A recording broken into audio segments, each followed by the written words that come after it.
this series. I've let my little sister borrow Pokemon White, and then the sequel. I don't know exactly what it's called, but Pokemon White 2. It's been so long since I've played them.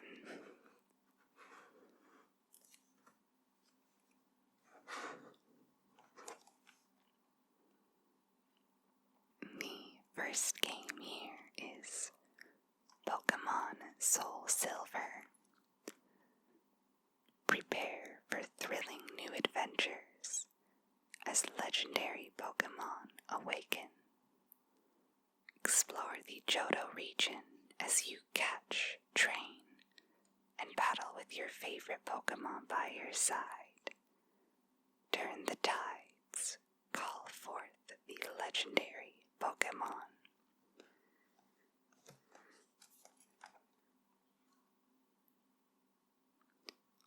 One of those little generational remakes where Nintendo takes one of the older classic Pokemon and remasters it for the current console.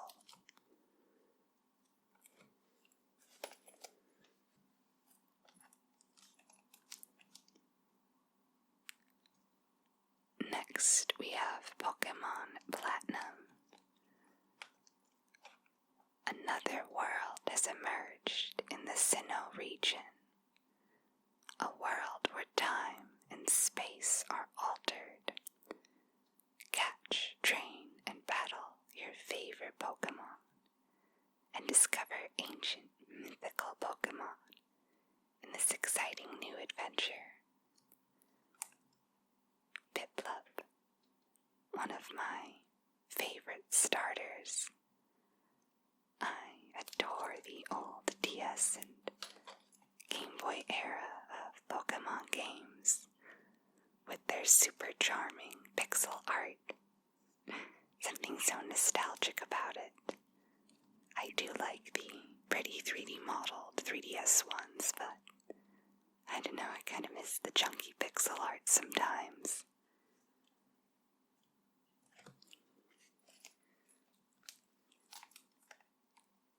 Next, we have a funny title, Pokemon Conquest. It's a collaboration between Pokemon and a Koei Tecmo series of games called Nobunaga's Ambition. If you've played Samurai Warriors, you're familiar with that period of Japanese history of shoguns and warlords all battling to be the next ruler of Japan. Warlords and Pokemon unite to conquer the land. So this one is a turn-based action game, more similar to like a Fire Emblem than a classic Pokemon. It's funny to see all these historical characters battling with Pokemon and drawn up in anime art styles.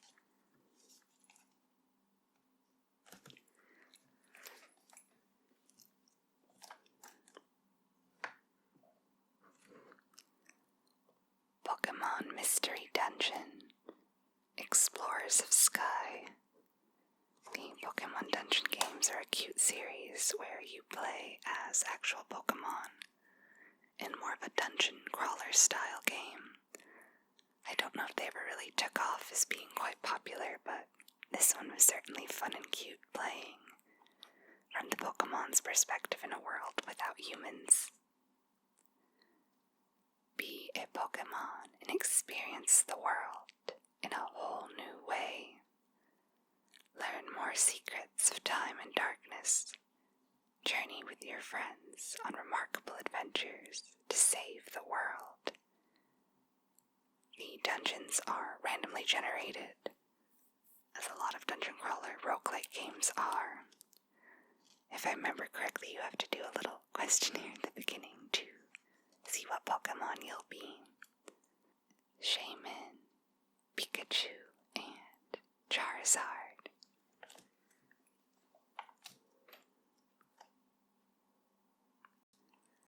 Another funny Pokemon title, Pokemon Ranger.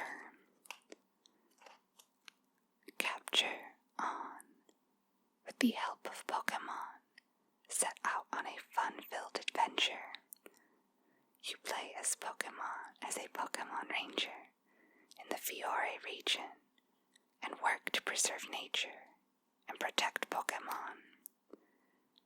This one featured a 3DS gimmick in which you circle the stylus to capture the Pokemon. Again, I don't really remember this game too well, and I don't think it ever became quite popular. I'm not even sure how many games there are in the Pokemon Ranger series.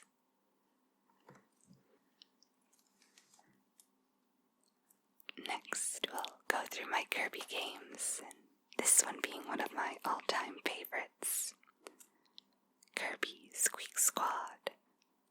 This is actually, I think, the first Kirby game I ever played, and still remains one of my favorites. I spent so many hours trying to get all of the upgrades and unlockables. Kirby. I don't know, this one's very nostalgic for me, and I think a lot of people actually really like this one.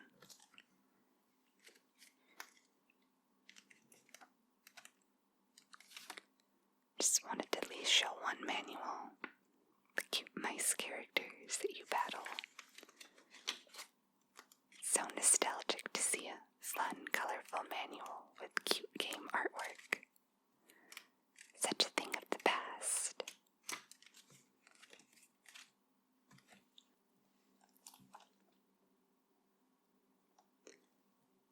Kirby Superstar Ultra. This is just a remaster essentially of Kirby Superstar with some added mini games and I think some added abilities. Just a nice little zhuzhing of a classic Kirby title.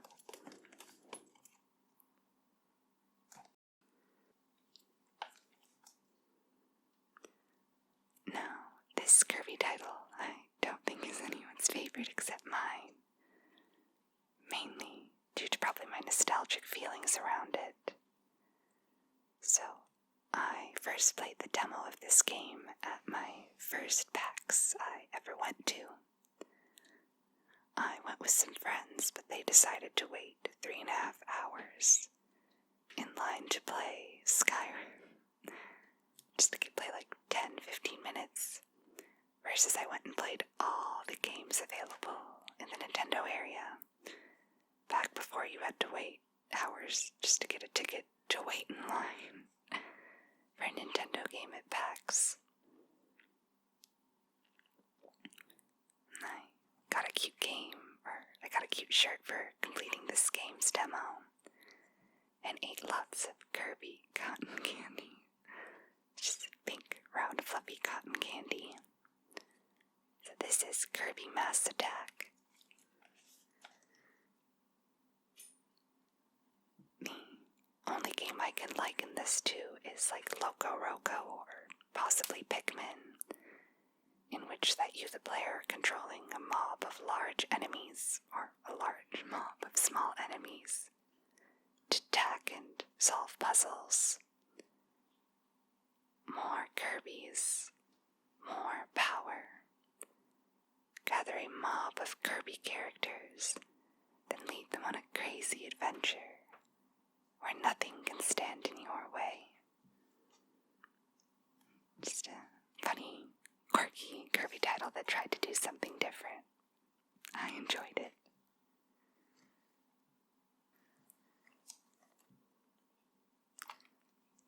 Now, here's a unique Kirby title that most of you will know.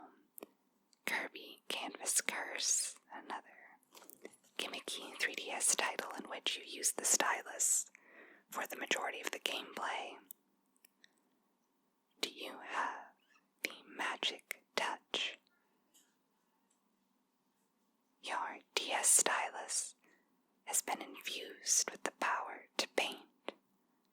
When Kirby gets turned into a ball by an evil witch, your hand-drawn rainbow paths become the only way he can find power-ups and reach the gates of each world. Draw loops to make him speed up, make ramps to jump danger, and draw walls to block laser beams 7 worlds packed with adventure.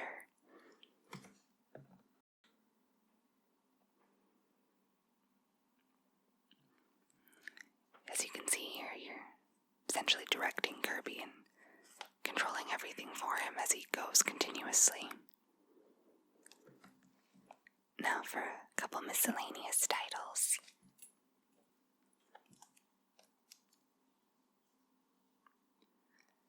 Rhythm Heaven, tap into the rhythm. Just an all-around adorable game with a fun art style. A WarioWare kind of little mini rhythm games. Over 50 rhythm games. Tap, flick, and slide to the beat. And you also play it sideways, which is unique given the usual style of the DS. Another fun kind of gimmick. I feel like Nintendo's really moved out of the gimmicky phases of games. I mean, I guess you could say the Switch is kind of gimmicky, but it's really more of a functionality of it being docked or handheld, rather than having touch screens or 3D that no one really enjoys anyways.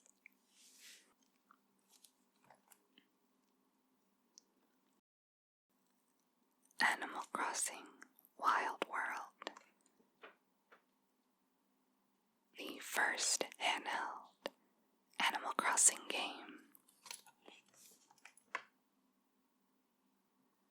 I spent so many hours in middle school and I think early high school playing this game. I loved Celeste, the new character, the ability to change your hairstyle. Such a fun and cute game. I wish I felt this way about New Horizons.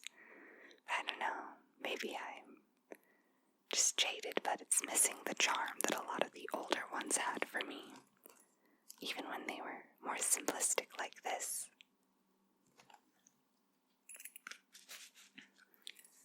Now, 2 games I own, but have honestly not played more than like 2 hours of. Very bad at finishing my games.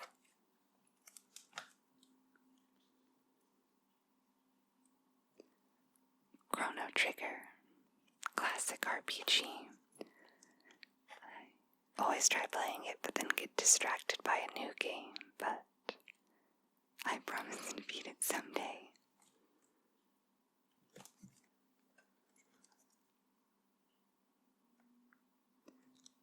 Metroid Zero Mission. I remember wanting to get into Metroid and was told this was a great place to start. The full story of Samus Aran's first mission finally unfolds. I've wanted to get into the Metroid series as I love sci-fi, so someday I'll go back and complete this. Now for some Yoshi.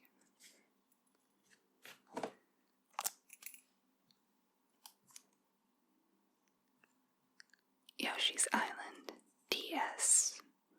I simply adore the art style in Yoshi's Island games. The crayon and pastel textures and colors. Just the fun, playful feel.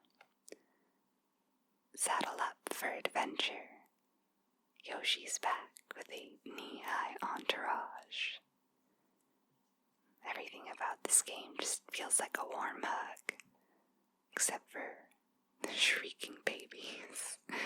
Probably one of the top 10 worst sounds ever created.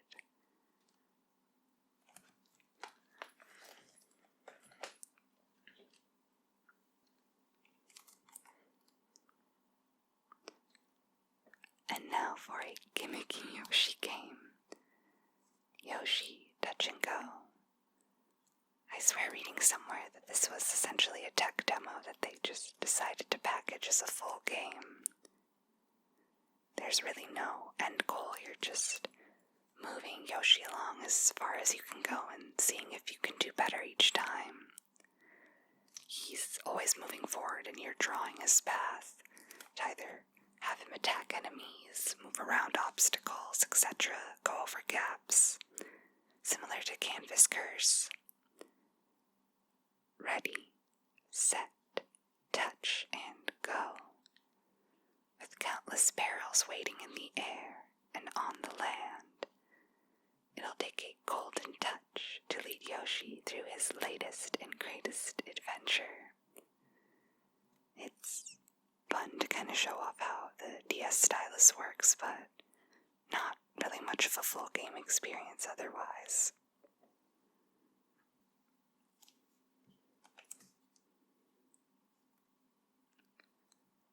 And now for some Zelda games. The Legend of Zelda Phantom Hourglass. This can be considered a sequel to the Wind Waker GameCube game. I don't remember too much of this one. I think I did play it shortly after playing Wind Waker, or beating Wind Waker. Kind of being frustrated transitioning to the DS touchscreen mechanics of slashing and trying to move everything around. Take control of an epic new adventure. Control all of the action on the touchscreen as you wield powerful weapons, slay monsters, and explore unknown lands. I do remember this being a charming game, but not too much about the plot. Just show off another manual. I love the cute little sky and grass layout of this one.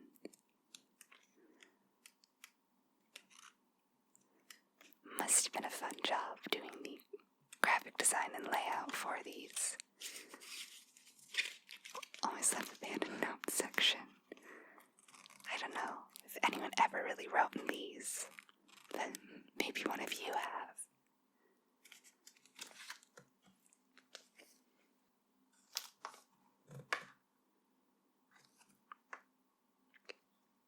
The Legend of Zelda Spirit Tracks.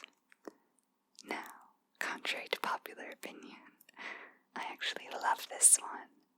I thought the train exploration mechanic was so fun. It reminded me of Wind Waker in a way. And I just kind of had fun with the tracks, and I don't know. I just thought it was kind of a cute, silly mechanic. And also I was so excited that you could play as Zelda, sort of, as she inhabits the knight armor. Even if it was only in certain areas of the game, it still made me happy.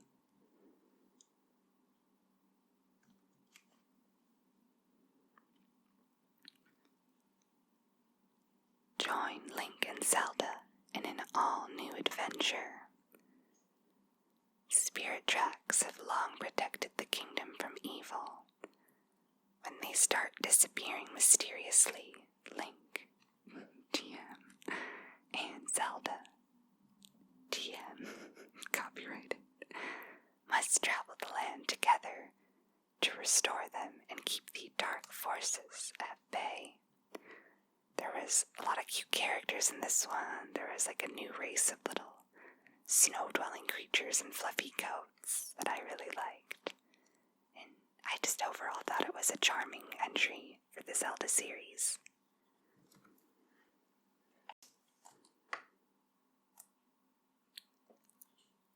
And last, but not least, one of my favorite game series, Professor Layton and the Curious Village. I love the Professor Layton games with all my heart.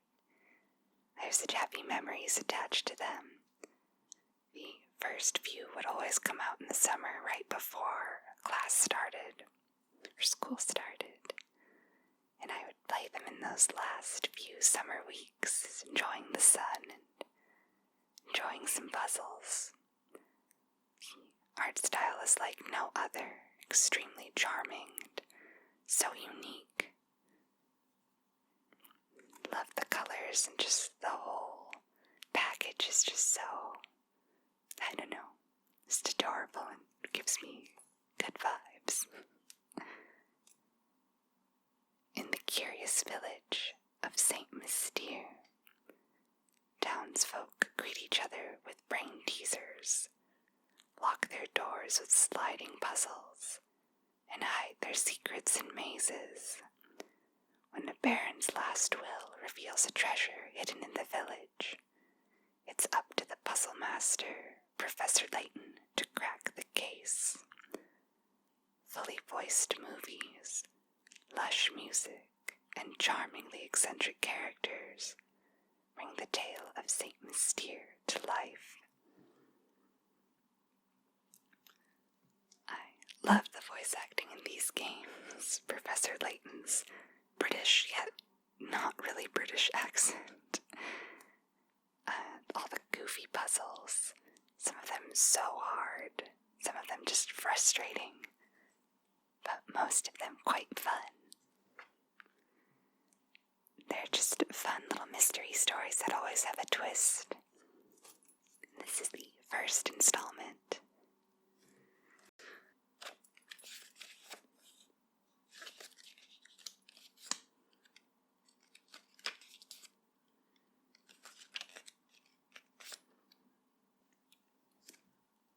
The next entry is Professor Leighton and the Diabolical Box.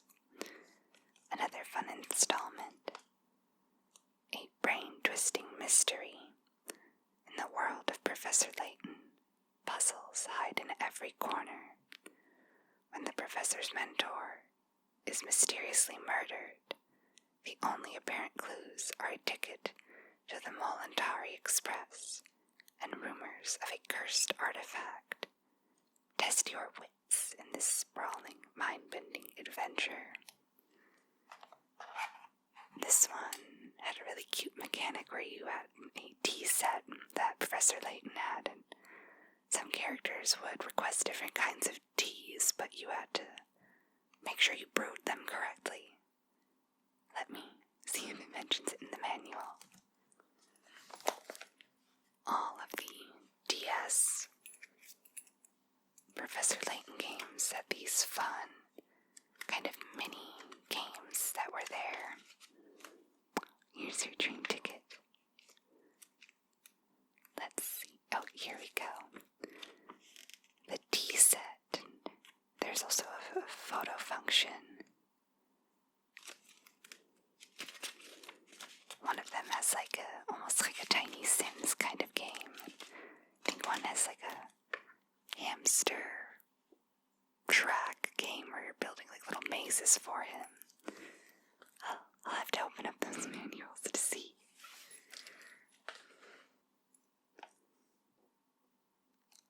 The third installment, Professor Layton and the Unwound Future. In this one you go into an underground version of London. The game following this one is actually a prequel to all three. This one had a really confusing twist, which I won't spoil, but it was quite random. Don't want to spoil the whole story. Well, not random, but I don't know. If you've played it, you know.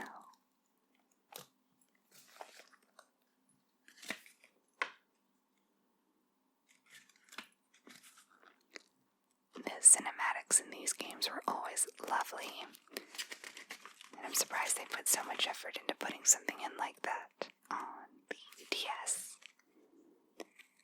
Here is the puzzle master who assisted in creating these puzzles.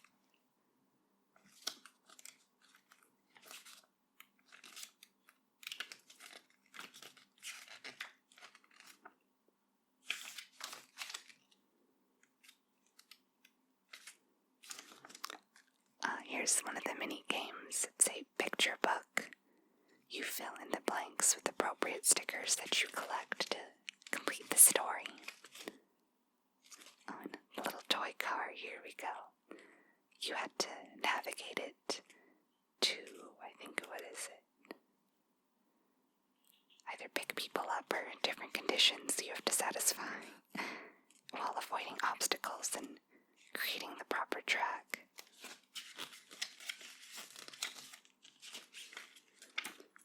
All of them have these weekly downloadable puzzles. New puzzles are available each week for a set period. After this period, all puzzles will be available for download at one time, but probably not anymore.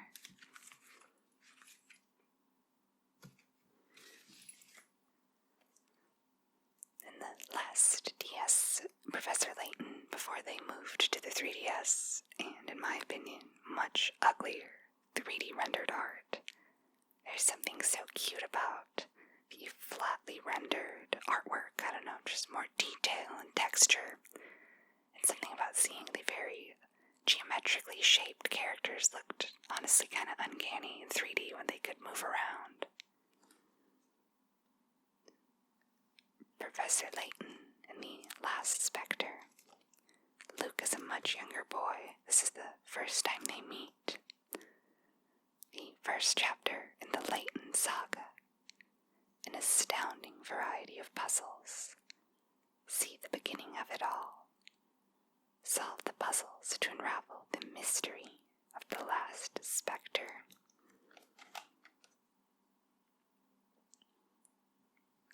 Here's the minigame I was telling you about. London Life. Live the London life. Travel to London for a bonus RPG featuring over 100 hours of gameplay with your favorite Layton characters. You're like navigating this little city, you decorate your Layton character's room, and I don't know if there's different outfits, but it's like a tiny little sim kind of game.